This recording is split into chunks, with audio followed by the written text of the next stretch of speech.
Welcome to our Filler Up conference call, the Alert Program, and the Twice Exceptional Learner. I'm Shellenberger, and I am so excited today to be joined by Dennis Higgins and Elizabeth Nielsen. Go ahead and just say hey so they'll hear your voices here. Here I am, Dennis Higgins. Hello, everybody. Hi there, I'm Elizabeth Nielsen. All right, and welcome to both of you. And Thank you. I feel like a broken record as I start these calls because I am so lucky to have so many incredible people that I get to call up and ask them this favor of letting me ask them some questions and talking Alert Program and their incredible expertise. So thank you both so much for being here. Many of you have already had the pleasure of hearing Dennis or Elizabeth speak, attended workshops, read books, articles that they've contributed to, all of that, because they certainly have a huge, wide body of information that they've covered in their careers. And so we'll send you more extensive information about their background, because I could take the whole half hour talking about you guys, and then that would be fun for me, but maybe not so much for the people on the call, about their accomplishments and all kinds of good resources that they really highly recommend and have been involved in developing, many of them. So and we have to get to the good stuff. We have to get to the good stuff, that's right, to the meat of the situation. So I had a hard time paring down your incredible credentials, I need to say, because really it's amazing the contributions you all have made, and I know that you get to hear from families and other professionals, but it's huge and so appreciated in the world. So I'll talk a little on Elizabeth first. Elizabeth, you were an associate professor of special education at the University of New Mexico, here, go Lobos, right, until you retired in 2012.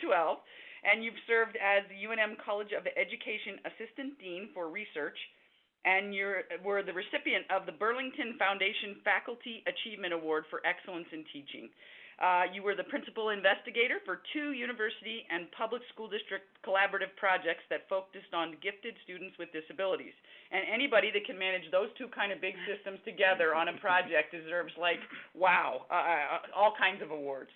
Thank you. But your amazing body of professional work also included one of the most cited articles in the literature about twice exceptional children. So I feel so lucky to have you here, which is the NEIU.edu resource that will be emailed to you all on your resource sheet. You'll get that after the call. So don't worry about trying to write down lots of links or anything. It's well established in the little document that we'll send you. You'll get the PDF document with all the links and information there, because it's really turned out wonderfully. We have so many good resources there. And then I get to brag on Dennis, and Dennis worked directly with students who are officially identified as twice exceptional by the Albuquerque Public School System from 1988 till 2010. You've authored articles and book chapters concerning the twice exceptional children. You've been a keynote speaker at national and international conferences, and on your retirement, you were recognized, and I have the award right here with us here today as we sit and speak. You were recognized by the New Mexico House of Representatives on the floor of the state capitol in Santa Fe as you retired for your contributions to education in New Mexico. And that's just like totally cool, because here in Manana land, for things to get done legislatively. Oh, it's amazing. I know.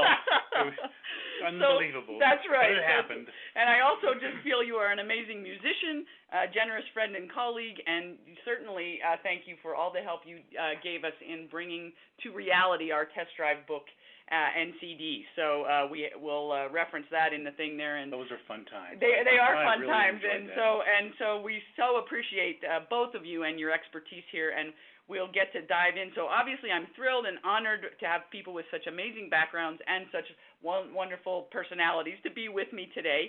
And we thought we'd open with just a fun musical moment, since we have such musical talent here.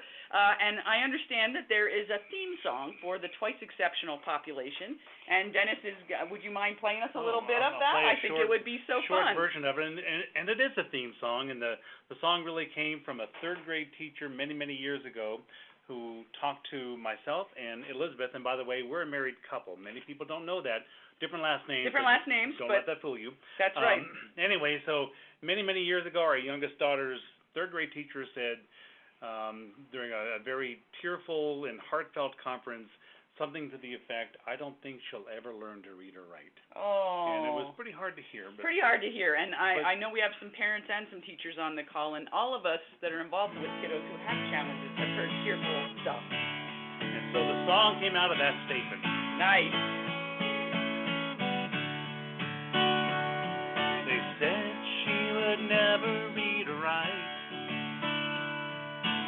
struggles that keep us up at night, and we're scared that maybe they are right, but she's so bright, and they're right only in part. She reads our hearts.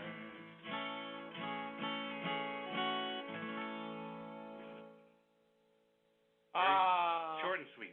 Short and sweet. We would love to hear more, but we'll get into our content. But what a great way to literally set the tone for the call. Because I am not a parent, but I do have a brother with special needs. Some of you that are familiar with our website, we have some kind of fun resources on there and things related to that. So that whole heartbreaking moment where as family members we hear something about someone that we love and live with or work with that someone predicts the worst. And even when the statement comes out of the blue and didn't the person sending that message didn't know what impact they would have. Right. You know, and it Right. wasn't a malicious statement, it was just a, by the way, here's what I think. I'm so worried, I'm so concerned, but all we could hear was, she never will. Exactly. Those filters go on. When we get stressed, we all know what we hear and how we hear it really is rough. Yeah. And the end of the story is she did learn to read and write, and she's now a young adult. So, awesome. But the statement has lived with us all these years. Well, destined to be a math teacher. I was going to say, but she teaching doesn't in have her to career, read right? quite as much. Well, there we go. Numbers work well too, and we certainly need a lot of that, don't we?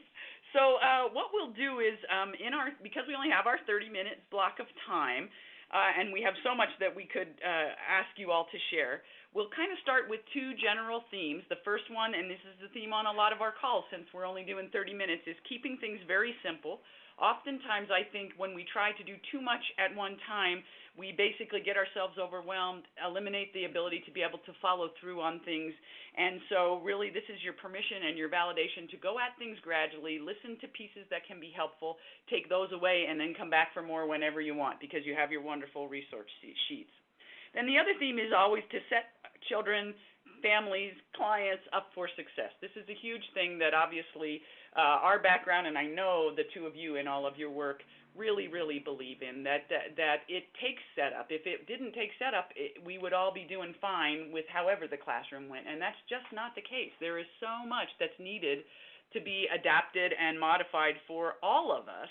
It's just that some of us can handle when the environment is a little less than ideal, and some of us have a little more struggle with that. So the setting people up for success, I know we all are big believers in, so we'll definitely try to kind of weave that into here a lot. I know the resources that you shared with us and some of the points that we're going to make, I think, are going to just really help people feel grounded in that information. So as I said, you'll get your resource email after the call, and you all are muted as participants, so you don't have to worry about any background noise that might be happening in your household, dogs barking, things like that going on. And we are not muted, otherwise really it wouldn't be much of a call, would it, in terms of listening in. So that's kind of how it works. I'm going to just dive right in and ask you guys to just talk a little bit about some of the characteristics of twice exceptional learners, because I know you've been in it, so and lived this, so you in your work and personally at some levels, and so we want to know, tell us a little bit about what we want to look at when we're looking at the twice exceptional learner. Before specific things, a twice exceptional child, by definition, is a child who is gifted with some other complication going on. Perfect. Thanks for kind of defining that for us. Yeah, and so in reality, we like the idea of saying, boy, this is an amazingly capable, bright kid who, oh, by the way, has sensory deficit issues, or who, by the way, has a learning disability, or lacks social skills in some way.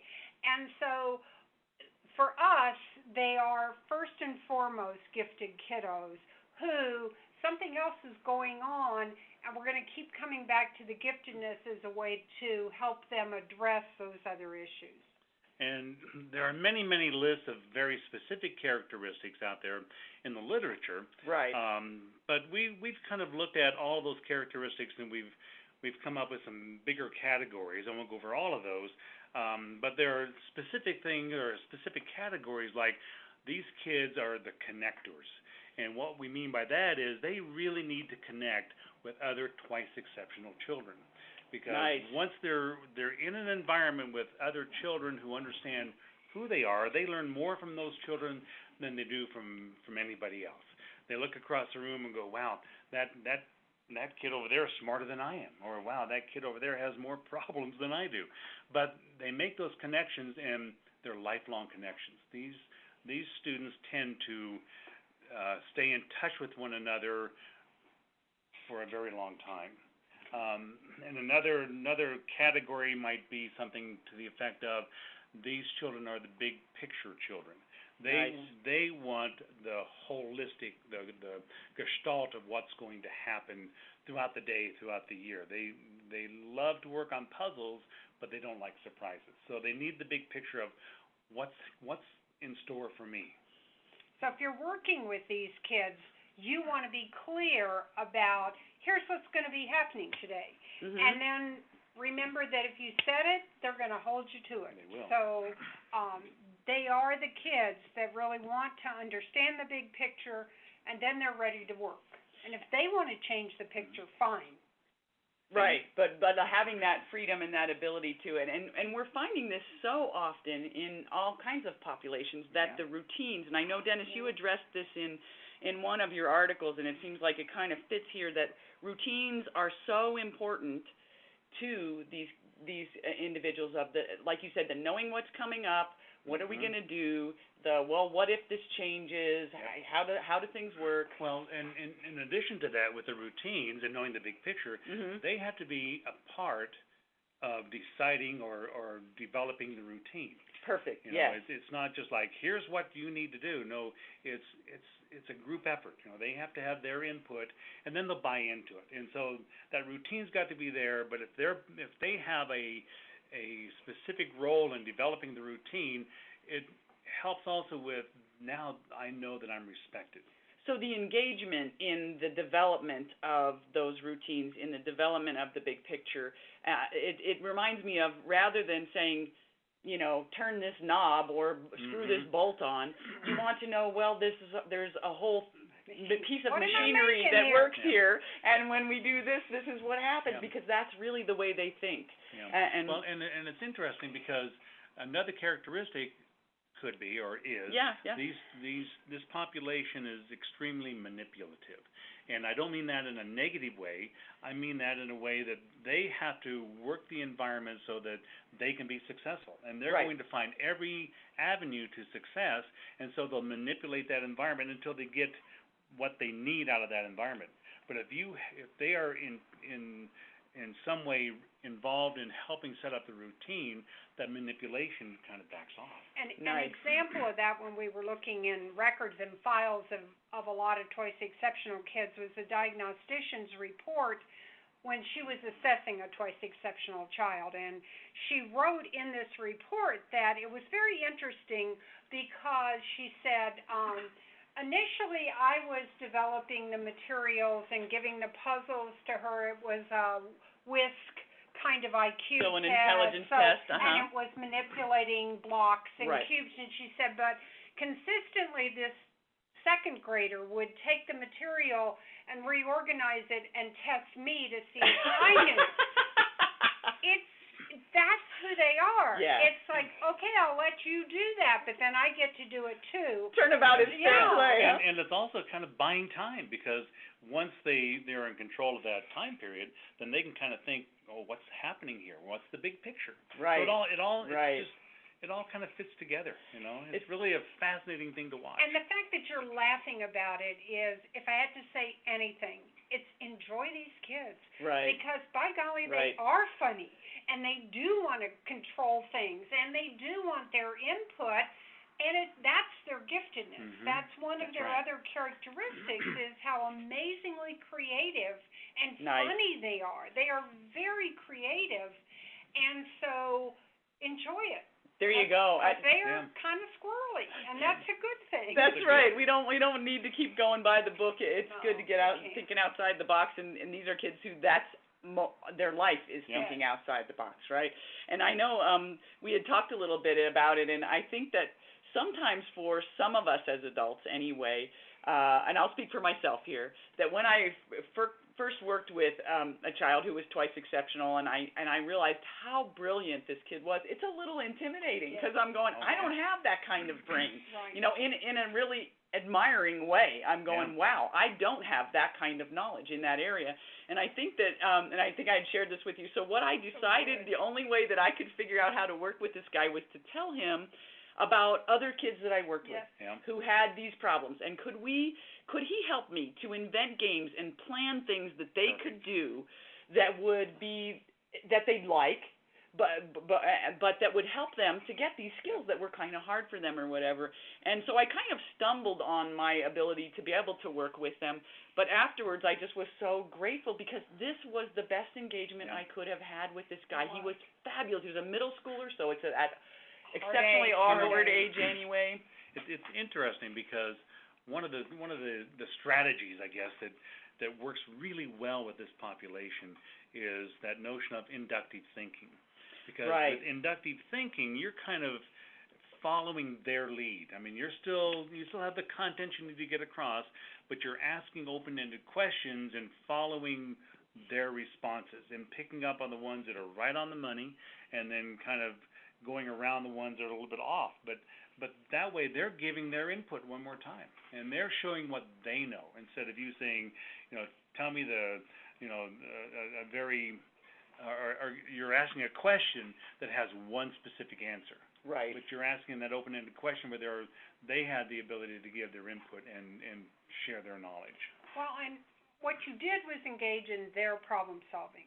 You went to their strength, and then you said, okay, how are we going to use that in a way that's going to work? Because one of the things you'll find with twice exceptional kids is they are so angry about the disability side, whatever that exceptionality is, because they're bright enough to know it's not working right.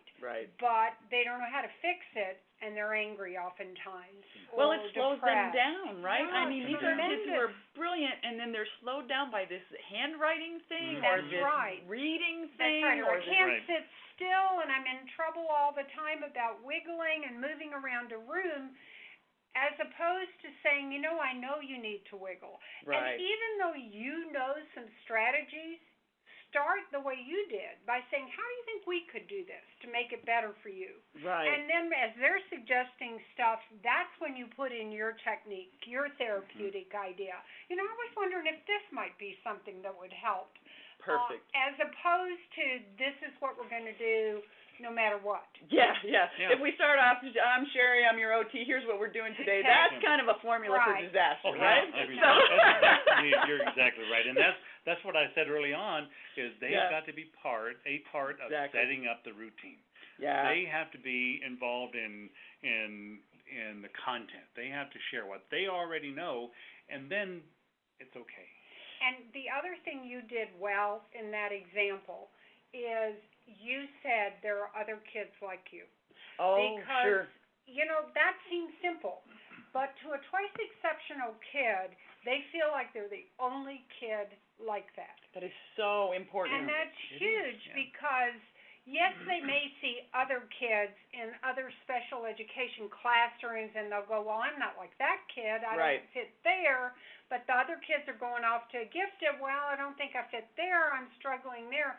When you can constantly reinforce for them, you are not out there alone.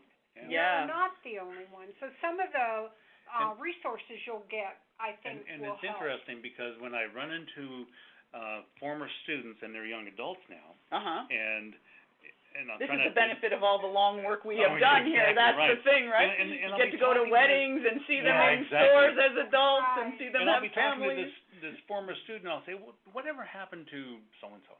Oh, I see him every week. We get together, we call each other. So that connectedness, that community that you talked about, so they still much know of where a lifeline. everybody is. Nice. And when I hear, yes, we meet every week, I go, wow, really? Wow, that is wonderful. And that's one of the advantages, I think, of some of the internet stuff, because a lot of these kids are able to connect with other kids who may not be in the same school as them. Oh, sure. Think in smaller population areas. Social media is so important now for this population. Awesome. And when I was thinking about the routines and involving them in the strategies and things, the great thing about it from the self-regulation point of view in alert program information, or just even in terms of sensory strategies, is that using that as the engagement, putting that into the routines and having them understand, and I think you brought this up, Dennis, you said children often won't admit and they'll resist in the beginning having a routine. However, it's so needed and so necessary to help keep them together so that they can show us their stuff, show us what they got, right? Absolutely. And so that it becomes more automatic for them. More that they can go to that resource. And become safe. Becomes safe for them. Right, and the self-regulation thing is tricky that way, because so many of us, if we're good at self-regulation, we don't really notice it. It's automatic, it's done easily, and we just have our things. Oh, that's so-and-so, she does this. Oh, that's so-and-so, he does that, kind of thing. And that, again, that feeling of being so different from others, or not being connected, or not being the same, then rears its head in the self-regulation piece. Then we have a whole nervous system that's not in a good place to show us what it's capable of doing. So putting those sensory strategies in, having that there, and I think because these are such bright kids, these are the kids that want to know what actually happens in the brain. So here we have the brain. I keep going every time we do any training anywhere. I keep saying, start at the brain. Exactly. You know, and now you can go to all those internet resources that walk through the brain, and they have activities, and they can build neuron connectors out of beads and clothes, whatever. You know, I've seen there are a lot of sites that have really cool ways to talk about synapses to kids and what's going on, because if they can understand it cognitively, okay, I got it. I can see what's happening in my brain, and I understand it. Then everything you're doing to help me has a point. Right. You're not kind of out to get me or to point to what I don't do well. You're simply saying, you know, we're just exercising this part of your brain. Right. Well, helping you figure out when I'm not around how to take care of that. And I think because you've talked about how literal of thinkers sometimes, even though you have this big picture, you have this dichotomy of there's this literal part. And so, interestingly, even with the alert program, we wouldn't use the engine analogy as much with those kids, because they're going, I don't have an engine. I got a brain. I got a nervous system. I got neurons and synapses. Exactly. And so that's a great example of that. It's not about, a lot of people get kind of a little bit overly focused on the engine analogy. That's just a simple way to avoid some jargon. These are kids who can do the jargon, so do it with them and let them dive into it and get into the idea of it, right? Yeah. So I think that's a really nice takeaway, that the engine analogy isn't going to necessarily be your best friend in this case with this population. I think it's a nice thing to create some community around information for people that don't care as much, but these kids will care. They certainly have the capability to probably teach me some good neuro, frankly, in that respect. Well, let's see. I was wondering, we've talked a little bit about the relationship of the alert program here, but just maybe an example of how to help twice exceptional students access their giftedness and address sensory dysfunction issues like in the community. Your classroom was really set up, Dennis. I know you had worked a lot with very, very gifted students, moved to the twice exceptional population, and talked a lot about how you had to kind of regroup on every front in terms of environment, in terms of teaching. You know, to me, the environment, the classroom environment, for this population specifically, becomes the second teacher. There's so much going on with these kids, and I went in, I changed the lighting. I changed the physical organization of the class. I had two very specific parts of the classroom. Out of lack of better words, I called it the soft area and the hard area. And the soft area, of course, had a sofa and lots of pillows and soft music. Carpeting. Drove the fire marshal crazy sometimes. but it worked. Well, we all get our workouts, and that's good right. for them. So. And then I had, of course, the hard area, and that's where I did my academic work. And the basic rule was kids could work anywhere they wanted to. If they were comfortable in that soft area and they were being loyal to their product, as loyal as they can get, then that's where they worked. Or if they wanted to be in the hard area. But the lighting really mattered to them. Music. And music really mattered to them. There was always a soft background kind of music that was there. In fact, a lot of the kids would say, "Turn on the head music." Oh, interesting. They knew the stuff that would help their brain to focus. They did, yeah, absolutely, they did. Nice. I had lots of animals in the classroom. Specifically finches, and this sounds odd, but the finches are very gentle birds anyway, and they just have this nice little soft song that they sing all day, and it's kind of in the background, and it's always there. And if the finches weren't there, the kids noticed it. Interesting. But it never got in their way of any instruction or anything. So. Right, and I think that is just such a great example. The way you described that is such a great example, because I know for me, I get surprised when people will feel that introducing sensory supports is going to be such a challenge. Now, I know I've gotten to work with a lot of really great teachers, and I've also had some teachers who are like, they're just buying their time, they're gonna teach and get out. But on the whole, we want our kids to succeed, you know? Absolutely. And so I feel like it's been so fantastic to look at what made that classroom that classroom. Yeah. You know, well, they're all the big components that I just described, but there are also little things. And I'm looking in this room right now as we're talking, and we have a fidget box. Right, we do. And I had a huge fidget box, and kids were always getting up and getting a fidget, and then when they were done with it, they put it back and get another one. And they were able to select whatever they wanted. And so that really mattered to them a lot as well. And here again, that's a population where if you were running into some behavioral challenges with something, because I feel like fidgets are kind of ripe for abuse, right? So kind of the criteria is, we're not saying, do anything you ever want for your whole sensory system, because no matter whether it bothers other people, no matter whether it helps you focus or whatever, we're talking about, if the fidget is in somebody's ear, up somebody's nose, being thrown around the room, that's not helping you to learn. No, that's right. And that's that great moment where it's fine for us as the big people to set the tone and say, here's how this works. This is what we do. Is we know that it's helping you when I see that you're able to show me how well you work. When I see that you're able to pick the thing that really does help you in that moment. And they could regulate it on their own as well. And this is what we want to go for, right? We don't need to be responsible for that much extra work. They would have the therapy clay, and if they caught themselves kind of making it into clay animals or whatever, they would switch it out, get something else. So interesting, because I find that to be so true, that when we give our kids credit for what they're doing and why they're doing it, they know the difference between playing and supporting their brain.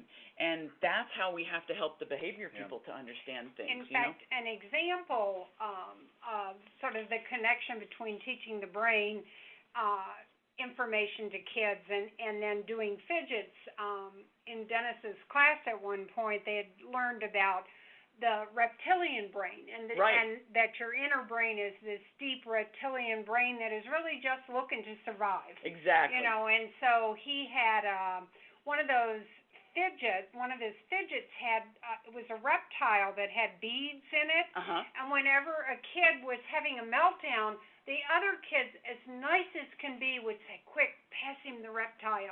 He's in reptilian brain mode. So we'll link it up here. That's right, and so we'll calm him down. So that's great. Appreciate the giftedness, that they got it. And like you said, the attitude of it, it's not like, oh, you loser, you're having trouble. It's like, hey, we know what to do for you. We do. We know where you are in your brain, and we're just going to give you this and back off. Cool. And I just have to bring this up. You mentioned giving kids credit. Right. They would give each other credit. I had this one of these little bells you might see on a hotel desk. Yeah. Ding, ding. I had one of those in the class. And it was on my desk for a long time and never used it. And the kids finally said, we need to use that bell. And I said, well, how do you want to use it? And so they called it the production bell. And we moved it over where they turned in their work, and every time a child would turn in any work, he'd ring the production bell. Great. Everyone would applaud. Yes, you got an assignment done. And that bell was going ding, ding, ding, ding, like nonstop. That is incredible. So great. Yeah, and so they were giving each other credit. Nice. And so I did too, but Yeah. It was like, And what a great wow, example, how cool because is this? sometimes we think, oh no, don't be ringing a bell, it'll throw the kids off. Yeah. It's the meaning behind Yeah. what's going on, You isn't got it? something done, and Yeah. I want to ring that bell too, so I'm going And to we finish really this assignment. do want to cheer each other on. Yeah. Gosh knows that would be a Yeah. nice way to do our culture, wouldn't it? Yeah. I wonder if they still talk about that production. Well, I bet and they do. I know, that's Yeah. so curious. That is cute. And your comment about middle school, and we're sitting here with fidgets. I'm Right. doing one, you're doing Right. one. I have one. Dennis has his pen, which is, I think adults do fidgets anyway. We find our we supposedly find our socially own, appropriate yeah, fidgets, so don't we're we? drinking our coffee or That's doing right. something. But middle school's awkward. It is. You know, you can't set the pile generally of fidgets out in front of the kids, but having them figure out what is a fidget that works for them, whether it's the shelf liner paper, so that when they're drumming and driving everybody crazy with their pencil drumming on the desk, if they can lay something down that mutes the sound, Right. they can still do Right. it. So it's asking them to say what's going to allow you to still do that and yet not bother anybody else, and then teach them how to negotiate. And you have to be sort of their support in the background while they explain to the other classroom teachers, this will help me. Absolutely. And I'm not taking advantage of the space, but I think it will make it better for everybody. Right. Then you're also teaching them to be self-advocates. Well, that's it, because the negotiating thing is lifelong for all of us on Yeah. our sensory skills, on our social skills, on all of what we Exactly. do. And if we can have them be as independent as possible, it just takes such a burden off of everybody else. And I used to tell a lot of the middle schoolers, and I'm sure you guys have too, like, so go to your teacher and explain what's going on, because you know how to do that, and then say, would you be willing to let me have like a trial period? Would you be willing to let me do this? Would you?